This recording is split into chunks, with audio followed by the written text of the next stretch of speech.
Her son claimed she was losing her mind right there at the Medicare counter. Elaine Mercer, 74, retired ICU nurse and widow, didn't flinch. Brian smirked like her fate was already filed and notarized. But by sundown, he was erased from her will, her access files, and every legal foothold he thought was permanent. She'd spent decades saving lives. Now she was saving her own. And when he came back with lawyers and lies, her records were waiting. The fluorescent lights in the Medicare office hummed with a steady, nerve-grating persistence. Elaine Mercer sat stiffly on the molded plastic bench, her wool coat zipped up despite the overheated room. She hated places like this, sanitized, impersonal, built to funnel people like livestock. But it was necessary. Paperwork always was. Beside her, Brian tapped impatiently at his phone, thumb jabbing the screen like it owed him something. He hadn't said much during the car ride, just the usual brusque updates about gas prices and how bad the roads were. January in Michigan could be cruel, but Elaine had weathered worse. When the receptionist called Mercer, Elaine stood quickly, knees creaking but her posture firm. Brian followed a step behind, his breath already fogging up his glasses. The clerk, a young woman with frizzed curls and a crisp badge that read Lisa, greeted them with a bureaucratic smile. "How can I help you today?" Elaine opened her folder and began, "I'm here to update my Medicare contact information. I moved recently and—" "She can't make decisions anymore," Brian said, the words sliced through the air like ice cracking. Elaine turned toward him, her heart pausing in its rhythm. Lisa blinked. "Excuse me?" Brian leaned in slightly, voice calmer now, as if explaining something obvious to a child. "My mother's had some memory issues lately. Confusion. She's been forgetting names, appointments, basic stuff. I think it's time someone helped manage things."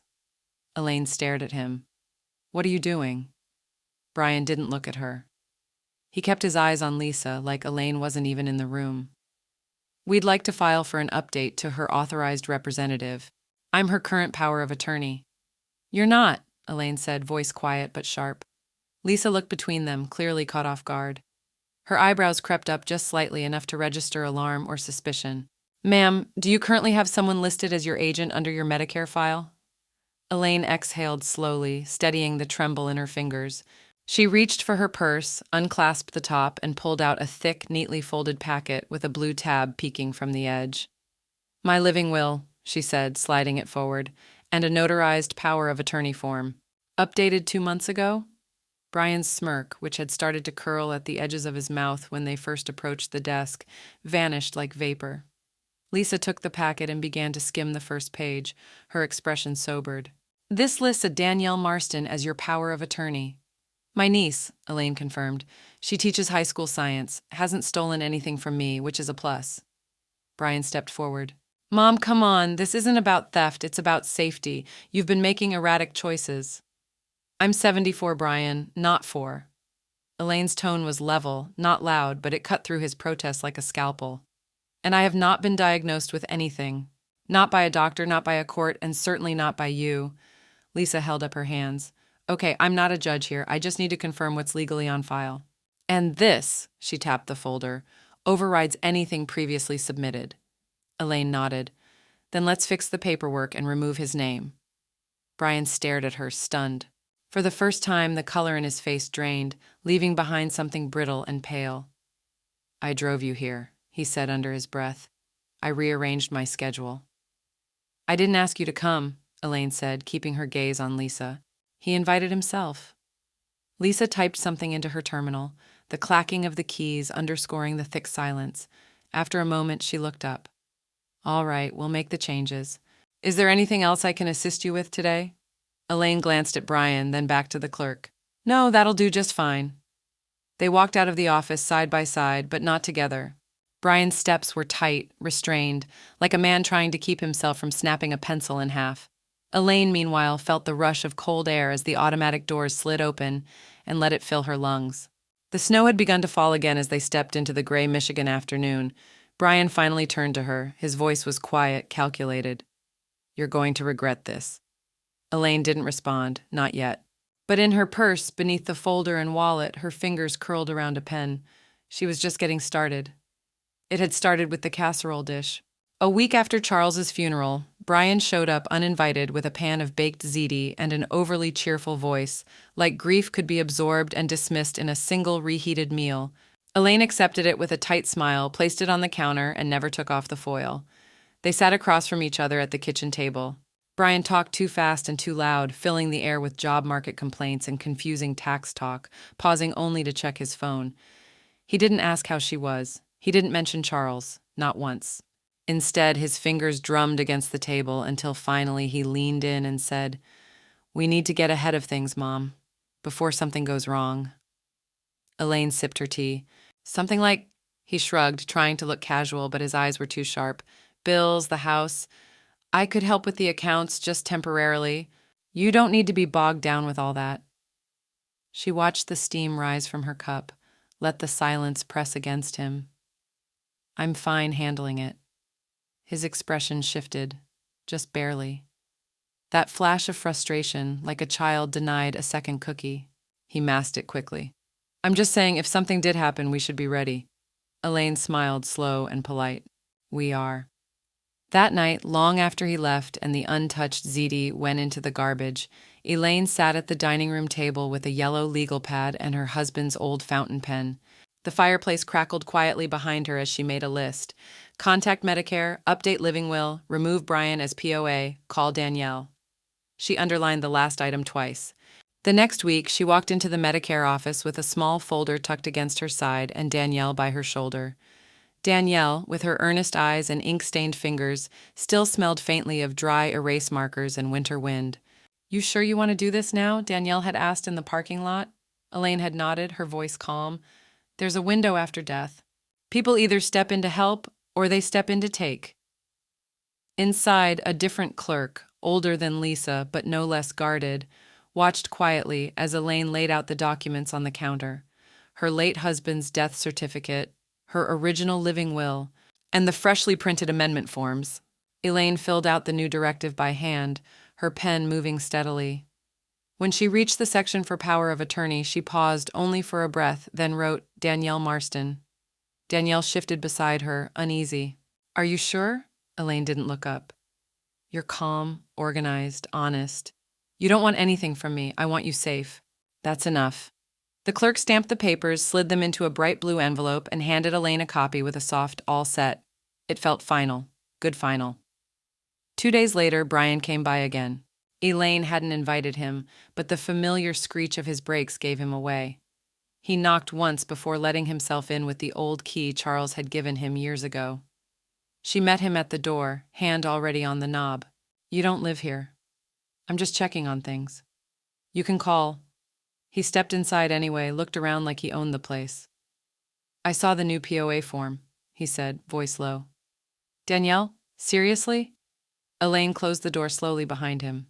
"She has a full-time job, pays her bills, and doesn't treat me like a liability." "You blindsided me," he said, tone darkening. "Dad always said I'd take care of things when the time came." Elaine's mouth tightened. "He also said a man shows his character in how he handles grief." That hit something. Brian looked like he might speak, then shook his head. "You made a mistake," he muttered. "You'll see." He turned to go, but she stopped him at the threshold. "Don't bring casseroles when you're really serving paperwork." He froze for a beat, then walked out into the brittle cold. Elaine watched from the doorway, arms folded tight. The snow had hardened since morning, forming a thin crust across the steps. When she closed the door, she didn't lock it immediately. Instead, she went to the kitchen, opened the drawer beneath the bills, and pulled out the key Charles had given Brian years ago. She dropped it in the garbage disposal, turned the switch. The metal screamed. The wind bit hard as Elaine stepped off the curb and onto the slushy parking lot. The sky had darkened while they were inside. Michigan afternoons in January folded fast into dusk. Snow had begun to crust over the windshield of her Corolla. Brian was already there, arms folded, leaning against the side of his car like he'd been waiting hours. His breath fogged in quick puffs, jaw clenched tight. She half expected him to launch into a tirade before her boots even hit the pavement. Instead, he let the silence settle first. "You really think that clerk understood what you just signed?"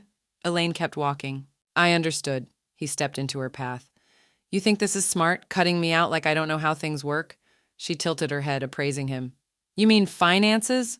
Brian scoffed. Don't play cute, Mom. Taxes, investments, health directives, asset transfer. This isn't your wheelhouse. Her eyes narrowed. I was an ICU nurse for 30 years. I've handled DNR orders, crash carts, and watched men half your age die with less whining. I think I can manage a checking account.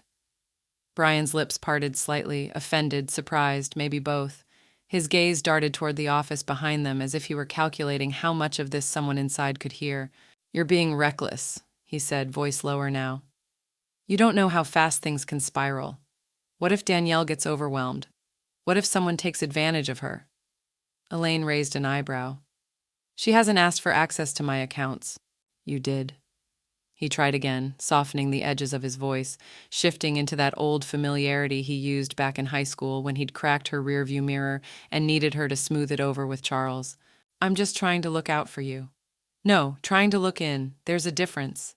He stepped closer, his boots crunching the salted snow.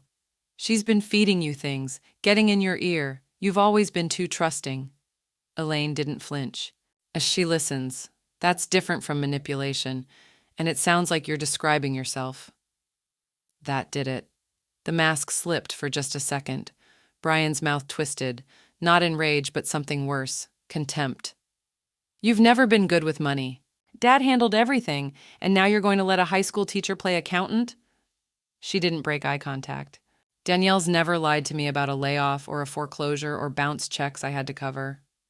Color bloomed in his cheeks, then fast and hot. His breath came heavier now, little clouds puffing out into the air between them. I lost my job because the company folded, not because I'm irresponsible. You lost it because you took liberties you weren't supposed to.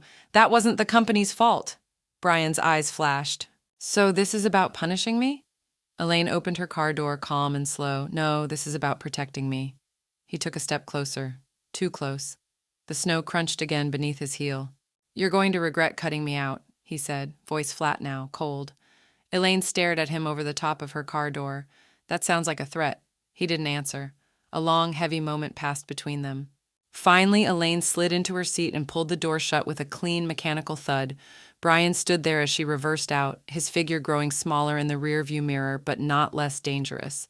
She didn't breathe easy until she turned onto the main road, but even then something in her gut stayed tight. Not fear, not yet, but anticipation, like a nurse watching the monitor before the numbers crash.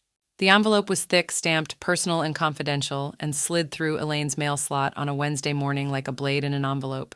She almost didn't notice it. She was midway through slicing a grapefruit in the kitchen, hands steady, mind already in her grocery list.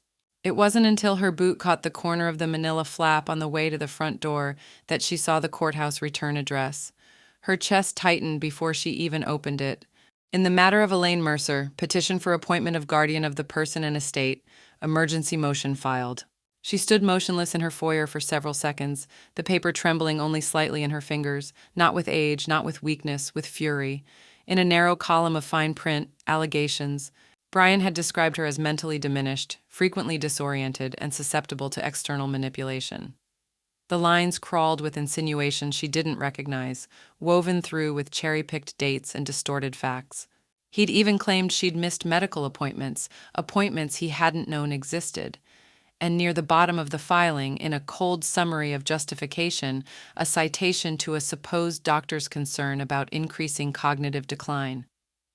Dr. Harold Levon. Elaine narrowed her eyes and reached for her cordless phone.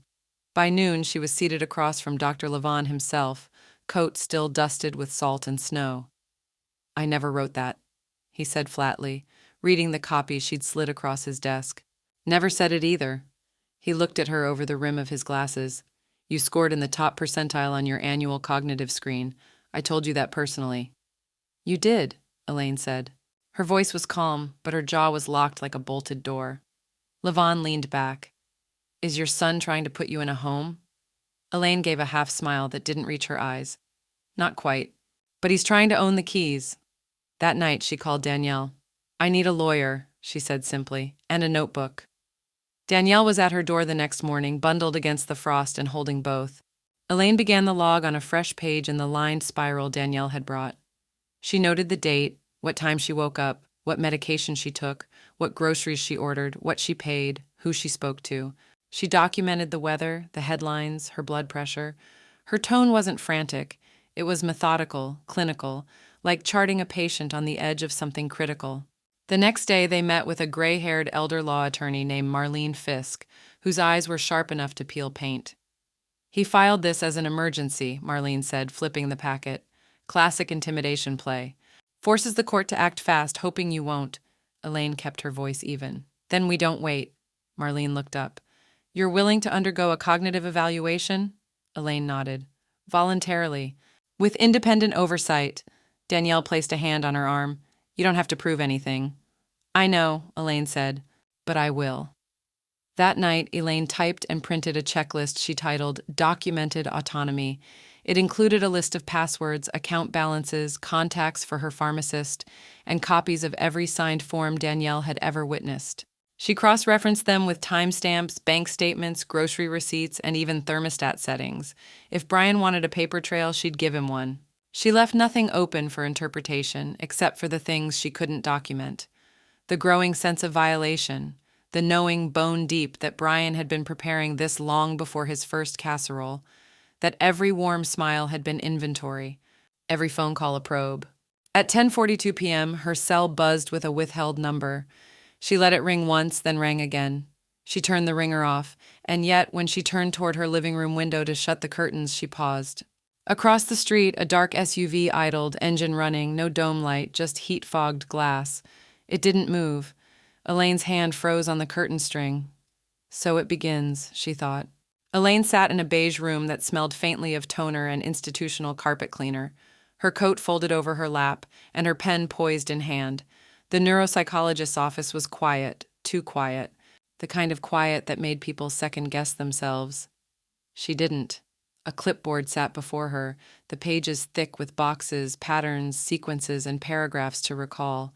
A younger woman with kind eyes and a no-nonsense ponytail introduced herself as Dr. Elena Groves, neutral tone, sterile posture, trained to read the tiny signs of deterioration. Elaine nodded politely. "We'll be going through a series of tasks to assess memory, reasoning, language, and executive function," Dr. Groves explained. "You can take breaks if needed." "I won't need them," Elaine said, not out of pride, but certainty. The test began. Elaine recited sequences backward. She sketched intersecting shapes with crisp lines. She remembered 5 unrelated words after 10 minutes. Twice. At one point, Dr. Groves raised an eyebrow, slightly impressed. 2 hours later, the session ended with a final question. "What do you believe is happening in your life right now that brought you here?" Elaine paused, only to choose the right phrasing. "My son is attempting to take control of my legal and financial autonomy under the false pretense of cognitive decline. I agreed to this evaluation voluntarily to prove otherwise." Doctor. Groves said nothing for a moment, just clicked her pen and made a final note. "I'll write up the summary and send it to your attorney." Elaine stood. "I'll wait for the facts myself." 3 days later, Marlene called her at home. "Elaine," she said, voice laced with restrained delight, "you didn't just pass. You exceeded. Your visual, spatial, and working memory scores were in the 98th percentile. Elaine exhaled. Not relief. Validation. Marlene continued. "I've already filed a motion to dismiss the guardianship petition on grounds of incapacity being demonstrably false. Now I'm digging into something else." Elaine turned toward the filing cabinet in her den. "What something?" "Your husband's estate." That stopped her cold. "There were transfers made," Marlene said. "Near the end of his life. Quiet ones. Do you recall giving Brian power of attorney over Charles?" Elaine's breath caught. Charles did. Years ago, I didn't look too closely. He trusted Brian." Marlene made a sound between a sigh and a grunt. "I'm looking at a string of withdrawals from your joint account during Charles's last hospitalization. Thousands transferred to a secondary checking account Brian opened in his name only." Elaine sat down slowly at her desk. "Are you saying—" "I'm saying this didn't start with you." Danielle arrived that afternoon with a stack of frozen meals and a face like thunder. Elaine met her at the door, holding the printout from Marlene in one hand. "He stole from Dad?" Danielle asked, staring down at the account summaries. "Before he died," Elaine said quietly. "While we were in and out of the hospital, he was siphoning." Danielle dropped the grocery bag with a sharp thud on the counter. "Unbelievable! He's been planting this idea that you're losing it while he was cashing out your future? Elaine nodded slowly. He was laying the groundwork, the casseroles, the fake concern. He didn't just wake up and decide I was incompetent. He's been grooming that story for months. Before the funeral? Danielle said. Elaine looked up. Her voice was calm, but a vein of steel threaded through it. Before the stroke, before the DNR, before the last ICU stay. Danielle's face shifted. You think he was planning even back then? I think, Elaine said, that while I was charting vitals and holding your uncle's hand at 3 a.m., Brian was watching the clock, not for his father, but for my window. Danielle sat at the kitchen table, stunned. It's sociopathic. Elaine picked up the logbook from the countertop, flipped to that morning's entry, and added a note in the margin. Pattern recognition equals intact. She looked back at Danielle. He thinks this is about competency. It's not. Danielle blinked. Then what is it? Elaine closed the notebook. Compliance. Outside, the snow had started again, quiet but steady, the kind that didn't melt right away, the kind that buried things. Her fax machine whirred to life in the other room. One long confirmation beep. She stood, calm and deliberate, and walked toward the sound. The frost on the bank's glass doors hadn't melted by the time Elaine stepped inside. Her boots squeaked against the tiled floor. The air thick with the smell of printer ink and artificial pine from a too-late holiday candle burning behind the teller line. She approached the counter with her purse tucked tightly beneath her arm, the keys to box 327 wrapped in a tissue in her coat pocket. The woman behind the glass, young and chewing the end of a pen, blinked when Elaine handed over the slip. You'll need ID, she said, sliding a laminated placard toward her. Elaine pulled out her driver's license and the secondary key that had lived untouched in the bottom drawer of Charles's desk since the Reagan administration. I believe this box was jointly held under Charles and Elaine Mercer. The clerk typed something, squinted at the screen. Still active, she confirmed. Been a while, though. Last accessed. She frowned. 1996. Elaine didn't flinch. I'd like to see it now. They led her down a quiet hallway lined with metal drawers, each stamped with dull brass numbers. The clerk turned the keys, one from each of them, and with a soft click, the box slid out. I'll give you privacy, she said, and left Elaine alone in the viewing room. The walls were paneled in dull beige and the lighting buzzed faintly overhead. Elaine sat down at the little table and opened the box. Inside, a stack of yellowed paper tied with twine, a small velvet pouch, and an envelope marked Charles, private. No jewelry, no birth certificates or war medals, just paper. She untied the stack first. The pages were handwritten, lined pages torn from spiral notebooks, margins crowded with numbers, dates, initials. It was Charles's handwriting, clean, structured. He'd recorded every payment made on their first mortgage, every quarterly dividend, every utility bill from 1984 to 1993. But the later pages shifted tone, notes scrolled with urgency, check numbers circled, underlined, words like duplicate and reissued, then a single line in red ink, Brian forged check number 1186, discovered after February 1995, balance didn't match. Elaine's pulse thumped low and slow. Her eyes swept back across the page, confirming the notation, the signature comparison sketches. Charles hadn't said anything at the time. Or maybe he had and she hadn't heard it right. Those last years before the heart attacks, he'd grown quieter, less prone to confrontation. But not oblivious. Her hand trembled slightly as she reached for the second envelope. Inside, a single folded page. It was old, creased a dozen ways. She opened it carefully. I'm sorry, Dad, I didn't mean to. I needed the money for that stereo. I'll pay it back. Please don't tell Mom. Brian. Age 17. The signature at the bottom was unmistakable. Elaine set the letter down like it burned. The silence in the room pressed in around her, sharp and cold. She stared at the folded page until the words blurred. She had scrubbed Brian's scraped knees. She'd stayed up through fevers, cried over his report cards, bought him his first suit, believed it was the company's fault when he lost his job, believed it again when he said his marriage fell apart because of her, the clingy wife. She'd believed even when belief came at the cost of her dignity. And all along, he'd been counting on that belief, like interest.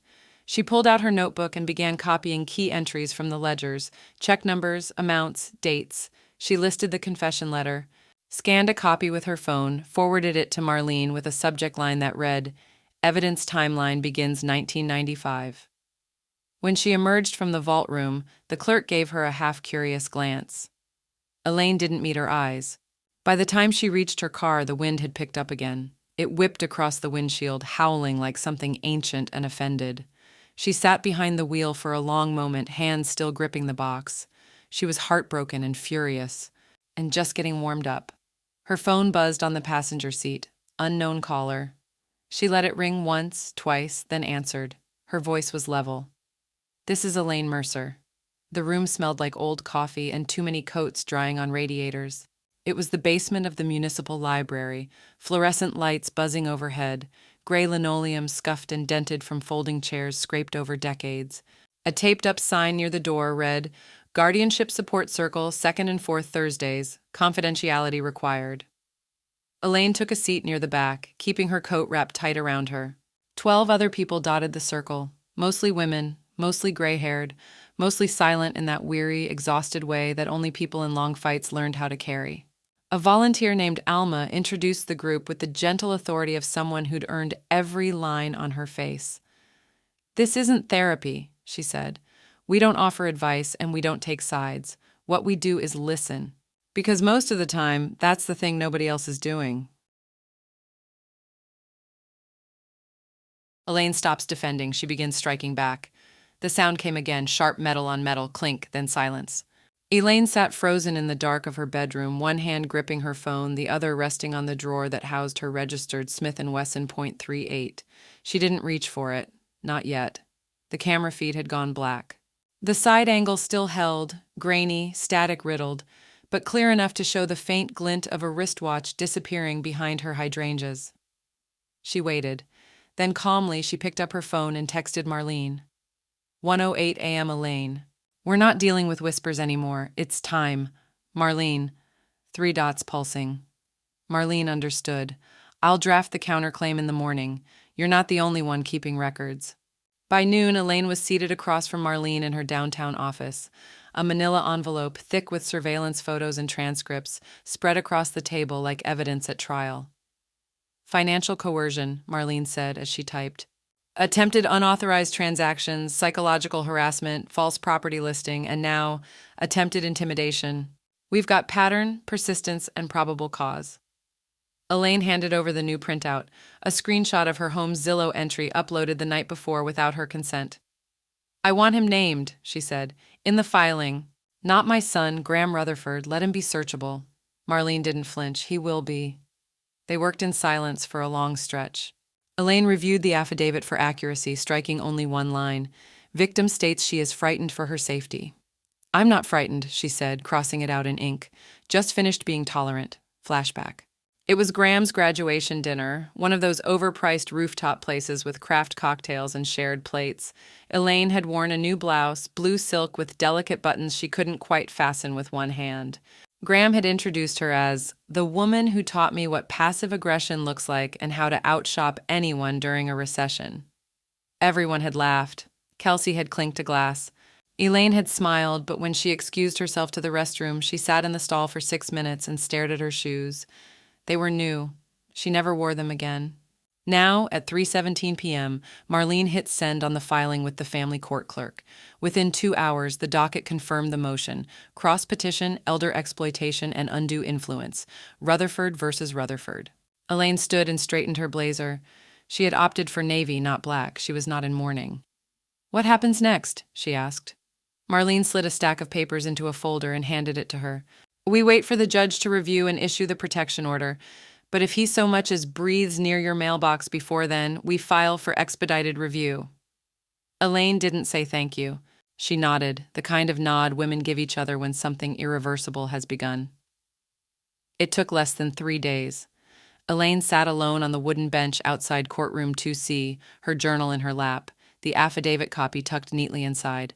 Across the hall, Graham leaned against the wall beside his attorney, some kid in a slim gray suit who looked like he'd only recently stopped asking permission to stay out past curfew. Graham wouldn't look at her. The bailiff called their names. Inside, the courtroom was mostly empty. It wasn't a trial, not yet, but it was official. It was real.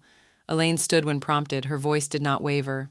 When the judge asked if she had supporting documentation, she simply handed over the envelope: photos, emails, audio transcripts, property filings, her cognitive exam, her name written over and over again with clear purpose. The judge's brow furrowed only once, at the photo of the backyard figure near the disabled camera. "This is substantial," he said. "Protection order is granted for 90 days. Mr. Rutherford, you are prohibited from all in-person or electronic contact with the petitioner and from accessing her residence or financial accounts in any capacity." Graham's lawyer objected on form. The judge silenced him with one look. Elaine did not turn to face her son. She didn't have to. She already knew the look that would be there. It wasn't anger. It was disbelief. He had never imagined she would fight. Outside, Elaine walked into the light like someone arriving home. Her phone buzzed. "Unknown number. You think this ends in court? You don't know what I know. Elaine chooses legacy over lineage and memory over manipulation." Elaine stared at the message on her screen. No name, just a burner email and the subject line: "Let's settle this privately. No more court, just us." Attached, a scanned document, terms scribbled in legalese, half-baked and arrogant. Graham's fingerprints were all over it. A proposed reconciliation agreement that included monthly access to a family trust, health coverage retroactively demanded, and at the bottom, a gag clause: confidentiality in exchange for peace. She didn't open the PDF. Instead, she printed it, then placed it beneath a thick legal envelope marked "Final Amendments, Estate." She didn't shred the proposal. It would serve a different purpose now: proof that silence had a price and that she refused to pay it. Marlene arrived 15 minutes later, a notary public in tow. They sat at Elaine's dining table beneath a pendant light that cast soft golden rings onto the documents between them. "You sure?" Marlene asked, her pen already uncapped. Elaine's eyes didn't leave the page. "He's not my legacy, he's my lesson." The official letter was 3 paragraphs long, firm, unsentimental. It revoked all previous designations, explicitly excluded Graham Rutherford from any claims to financial assets, property, or end-of-life decisions. It appointed a trustee from the women's housing nonprofit Elaine had quietly supported for a decade. Marlene handed the letter to the notary, who stamped each page with quiet finality. Elaine signed, a clean stroke, no hesitation. Flashback. Elaine was 49 in the infusion chair, wearing a knit cap, her hands trembling from steroids and residual terror. Her mouth tasted like rust. Graham, only 19, sat beside her, holding her hand so tightly her knuckles ached. "I'm not leaving," he whispered. "Ever. You're my mom." She had closed her eyes then, afraid the look on her face might reveal that she believed him. Later, she'd ask him to drive her home. He'd said he had a study group. She called a cab. Now Elaine walked Marlene and the notary to the door. The wind outside had picked up, stirring the hydrangeas that still bore the marks from that shadowed night. Before they left, Marlene turned to her. "There's one more thing," she said. "Would you consider issuing a formal public statement for the trust's records and, if needed, for media control later?" Elaine considered it, then nodded once. "Send me a blank template," she said. "I'll write the words myself." Marlene smiled. "I never doubted that." When the door clicked shut, Elaine returned to the table, poured a single glass of wine, Pinot Noir, not too cold, and carried it into the living room. The night was still young, but something inside her had gone very still. Settled, sealed, she reached for the remote and flipped through channels until she found a documentary on war memorials, the screen filled with women in aged uniforms, saluting with quiet, unapologetic pride.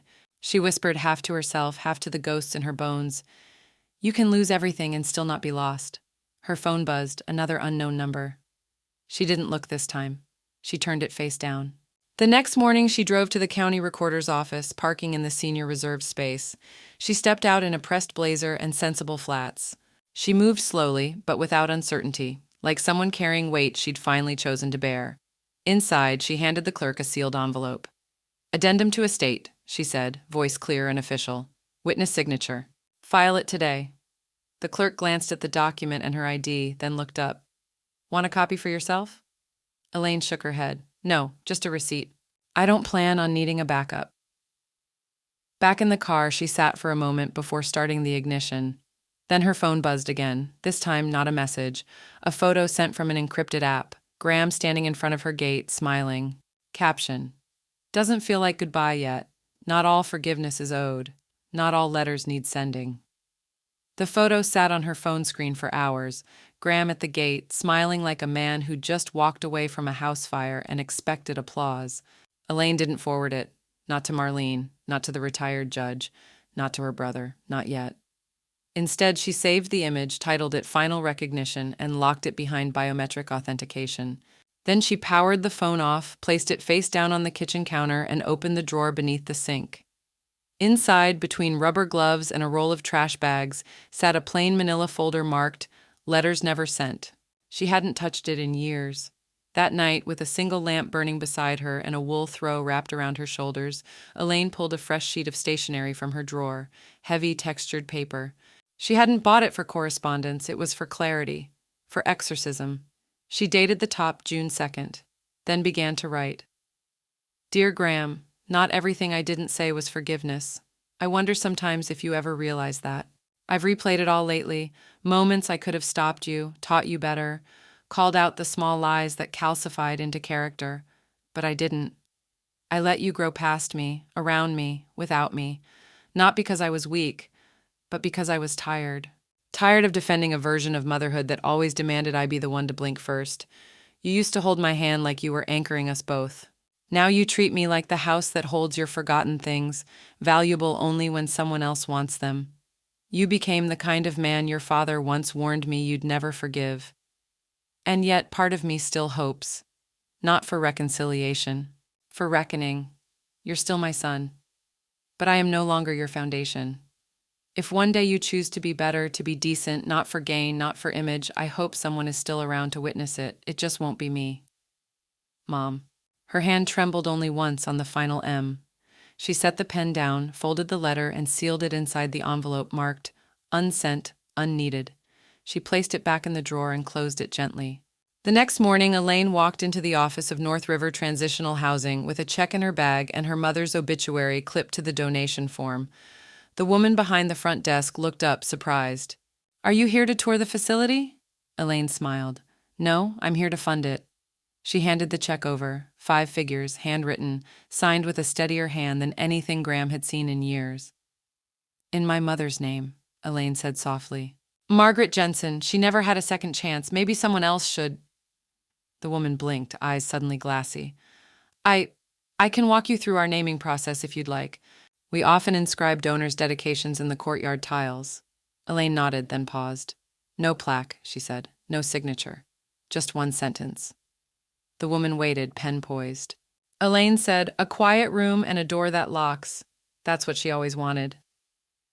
That evening, she returned home to another envelope tucked into her gatepost. No address, no stamp. Inside, a photocopy of a notice of intent to reopen trust discussion. Unsigned, legally toothless, symbolically desperate. She walked it straight to her fire pit in the backyard. No hesitation this time. The flame curled its edges inward until the center collapsed in on itself. No smoke alarm, no fanfare, just ash and truth. As she walked back inside, the security camera blinked red. Motion logged. She checked the feed. Nothing visible. Just wind. Then on the camera's audio pickup, a whisper. A voice she hadn't heard since her diagnosis 2 decades ago. You weren't wrong. You were just too early. Some doors closed with a slam, others with a lock and quiet resolve. Elaine sat at the kitchen table, the last words of the whisper still echoing in her head. You weren't wrong. You were just too early. She didn't flinch. She didn't chase ghosts. She opened her laptop instead. The security clip was already archived, time-stamped, logged, filed. The audio enhancement app she'd purchased months earlier was processing the whisper, but it didn't matter. She knew that voice, knew it wasn't possible, and yet, Graham had always known how to mimic things. Stories, sympathy, even once his father's apologies. Elaine clicked forward and sent the audio clip to Marlene without subject line or note, just the raw, unnerving fact of it. Then she opened her phone and searched her email history for Graham Rutherford. Dozens of threads surfaced. She selected the most recent one, clicked forward and typed just 2 words, finalize everything. By noon, Marlene had responded with an attachment labeled Property Lockdown Protocol, Final Draft. Elaine read each clause twice, then clicked to sign. Clause 4 was her favorite. No beneficiary, heir, or descendant shall assume future legal interest in the property without written reauthorization by the primary trustee, Elaine M. Rutherford, living or posthumous. She imagined Graham reading that. Imagined the tight knot in his throat, familiar now, like entitlement hitting a locked door. The HOA board followed suit after reviewing Elaine's complaint and digital logs. They issued a formal violation notice to Graham: unlawful solicitation of property interest, repeat appearance on private premises following legal no-contact order, behavior deemed hostile and manipulative per community bylaws. The email from the HOA president was short, clipped. We've posted notice to the shared directory. Let us know if he tries anything again. Your footage was thorough. Elaine only replied, "Thank you. I intend to remain so." That evening, she walked the perimeter of her home. Just her. No phone, no folder. She checked each gate, each camera light. Everything was in place. The house, for once, felt like armor, not a relic. Inside, she lit a single candle on the windowsill and placed a small object beside it. Her mother's locket, long since emptied of photos. It wasn't a shrine. It was a marker. A place where silence had finally earned its dignity. Flashback. Elaine and Graham had once argued over her garage door code. He was 22, fresh out of grad school, already drunk on someone else's money. "You should just trust me with it," he said, arms crossed. "I'm your family." Elaine had written the code on a sticky note and placed it on the fridge. The next morning it was gone, and so were her savings bonds. She'd never changed the locks. Until now. Her phone buzzed once. Not a message. Just an automated push notification: digital estate freeze complete, beneficiary Graham Rutherford revoked. Elaine exhaled. Then, almost ceremonially, she walked to the small drawer beneath her hallway mirror. Inside, a worn photo of her, Graham, and her late husband on a beach in Maine. The frame was chipped. The smile on Graham's face was young, wild, free of calculation. She turned it over and peeled off the backing, removed the photo, cut it straight down the middle with a letter opener. She kept her half. The other, she placed gently in the trash. At exactly 10:04 p.m., her phone pinged with a motion alert. She opened the app. The front camera lit up with a familiar face. Kelsey. Standing alone at the gate. No flowers, no phone. Just a legal envelope in one hand, trembling slightly. Elaine tapped audio. Kelsey's voice was ragged. I'm not here to fight," she said. "I'm here because I didn't know everything, and I think I'm next." Elaine didn't reply. She just watched. Because some people don't deserve a warning. They deserve a mirror. Sometimes power isn't restored, it's reclaimed. Aloud, the community center conference room was lit with the kind of buzzing fluorescence that made everyone look a little older. Folding chairs creaked under the weight of stories not yet spoken. The event flyer had called it Legacy, Law, and Letting Go, Navigating Late Life Autonomy. Elaine had almost deleted the invitation, but Marlene had quietly nudged her. "There's a panel for anonymous testimonies," she'd said. "You can say what you need to say without giving them what they want." Elaine had asked, "Who's them?" Marlene replied, "Anyone who still thinks silence is safer than story." Now, seated third from the left behind a simple cloth-draped table, Elaine wore a navy blazer and a pin that read, "Only First Wife." Last word. No last name, no bio, just that. The moderator introduced her as a retired academic, independent homeowner, and long-term caregiver turned litigant. Elaine adjusted the mic. It clicked softly. "I'm not here for catharsis," she began, voice even. "I'm here for record." There was no trembling, no apology wrapped in a story. She didn't scan the crowd for sympathy. She just told it straight. "I was the first wife, the first to pay, to protect, to raise, and later to be rewritten." A few heads nodded. "I held my son's hand through illness. I signed every school form. I funded his dreams when his father couldn't be bothered to remember the name of his major." A woman in the second row wiped her eyes. "But as soon as my name no longer benefited his resume, I became context, a footnote. Convenient when the estate was on the line, dismissible when dignity was." Elaine paused. "I changed my trust. I changed my locks. But what I never expected was that I'd need to change the myth." A sharp inhale came from the back of the room. "Myth?" the moderator asked gently. Elaine nodded. "The myth that blood entitles you to legacy, or that aging turns your story into communal property." There was silence and then a quiet sob. A woman stood up, tears already streaking her face. I'm so sorry, she whispered. My son did this too. Took my house, said I wasn't fit to manage a sprinkler system. A few people laughed, but it was hollow, sharp. The woman clutched a manila envelope. I came here to see if I should file a protection order, but now... Her voice cracked. Now I think I need to write my own damn trust. The room clapped. A few women stood with her. Elaine didn't smile, but her spine straightened a notch at a time. Because this wasn't just defense, this was defense with audience. After the panel, a line of women waited quietly to speak to her. Some shook her hand, some didn't speak at all. One slipped her a note that said, "He called me a relic. Now I call myself free." Elaine tucked it into her purse. Outside, the air was heavy with dusk. Gold spilled across the sidewalk like spilled honey. She walked to her car with unhurried grace, keys already in hand.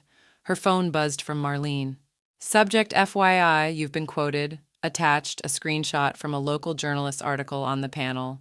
The quote in bold, "I was the first wife, the first to pay, to protect, to raise, and later to be rewritten. Anonymous panelist, first wife. Last word." Elaine stared at the screen, then tapped Save to archive. As she started her car, the dashboard lit up and the radio, set to public radio, was mid-segment. A recent uptick in elder protection cases tied to intergenerational coercion. Our next guest, a retired judge who says one woman's story changed how she views survivorship entirely. Elaine didn't recognize the voice, but she knew the ripple. Some apologies don't knock. They linger just beyond the threshold. The security app chimed at 7:41 a.m., not the usual motion ping. A sustained trigger, prolonged presence. Elaine was already up, robe belted tight, coffee steeping in silence. She picked up her phone, thumbed open the camera feed, and froze.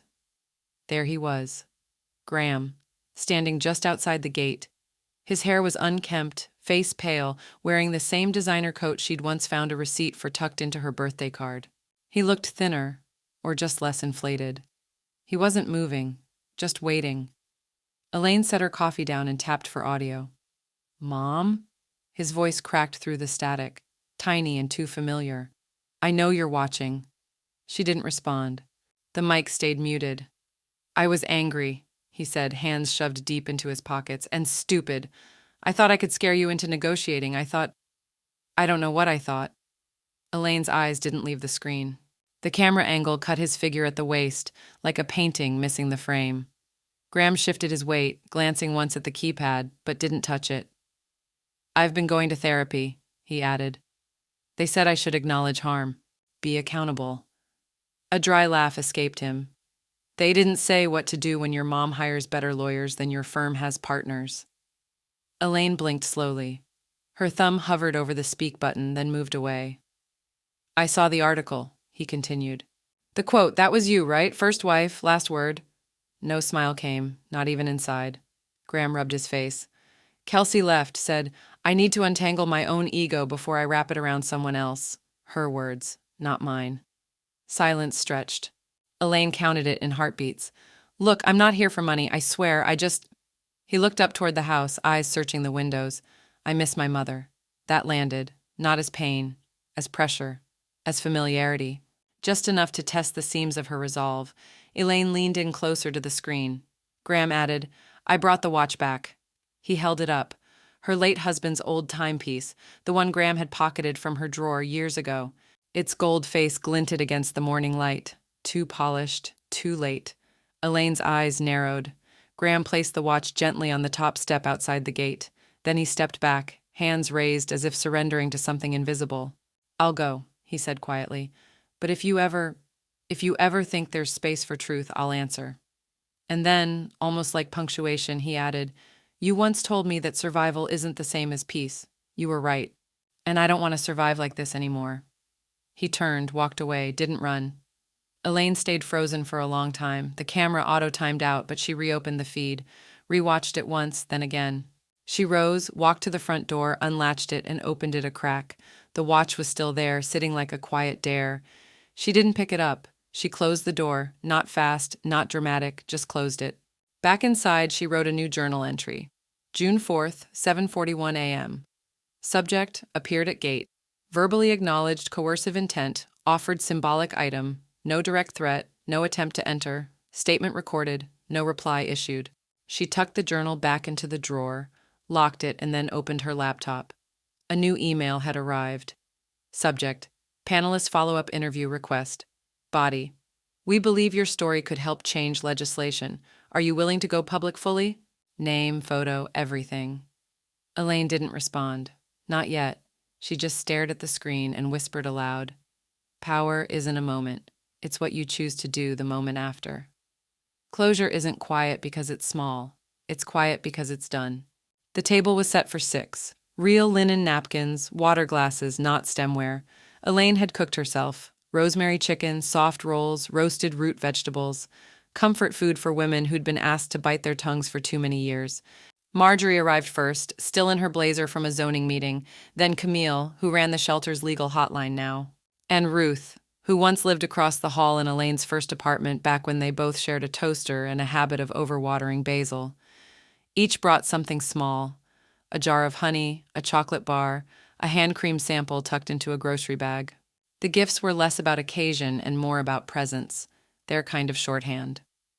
When everyone was seated, Elaine raised her glass, iced tea, not wine, and tapped the rim with the tip of her spoon. I'm not one for toasts, she said, but today I'll read something instead. She opened a slim folder and pulled out 2 pages. Her new estate summary, drafted, signed, notarized, filed, but never yet spoken aloud. My home will transfer to the North River Women's Collective. My savings are designated for rotating transitional housing grants, administered by trustees with no familial relation. My possessions will be auctioned, proceeds divided evenly between local support initiatives for survivors of financial abuse, elder exploitation, and post-divorce isolation. There is no beneficiary from bloodline, legal, or implied. The room fell into a hush. No applause, no disbelief, just a kind of stillness that comes when a boundary gets blessed. Elaine flipped to the final paragraph. Final declaration, she read aloud. Love is not a legal claim. Respect is. If you cannot honor me while I'm living, you cannot inherit me when I'm gone. Someone let out a breath they hadn't realized they'd been holding. Marjorie reached across the table, hand gentle on Elaine's wrist. That's not a will, she said. That's scripture. They ate, talked about the panel, the news article, the email Elaine hadn't answered yet. Ruth asked if she'd finally let herself be known. I don't know, Elaine said honestly, maybe after dessert. Just cookies from a bakery downtown. Everyone filtered out slowly, one by one. Long hugs, no parting advice, just gratitude that felt earned. By 4:30, Elaine stood alone again in her foyer, arms crossed loosely, surveying the house. She'd never thought of it as hers before. Not entirely. It had always been shared. First with a husband who wrote checks like apologies, then with a child who measured love by leverage. Now it was quiet and fully claimed. She walked to her study, opened the drawer, removed the photo of her and Graham cut clean down the center weeks ago, and placed her half inside the estate folder. A record of what had been salvaged. Then, slowly, she walked to the front door. She locked it, bolted it, and taped a small handwritten sign on the outside pane. Owner lives here. Uninvited names do not. She stepped back, read it, nodded. That night she sat on her porch with the lights dimmed and the air just cool enough to wrap around her like memory. Her mother's locket rested against her collarbone, light as a punctuation mark. The security system pinged once, just wind. She didn't check it. Instead, she opened her laptop. The email from the journalist was still there. Subject: Will you go on record? Elaine clicked reply, typed just one sentence, then deleted it. Then typed another and hit send. Yes. But not as victim, as warning. The screen went black. The porch light flickered once, then steadied. Inside, everything remained still, and locked, and finally her own.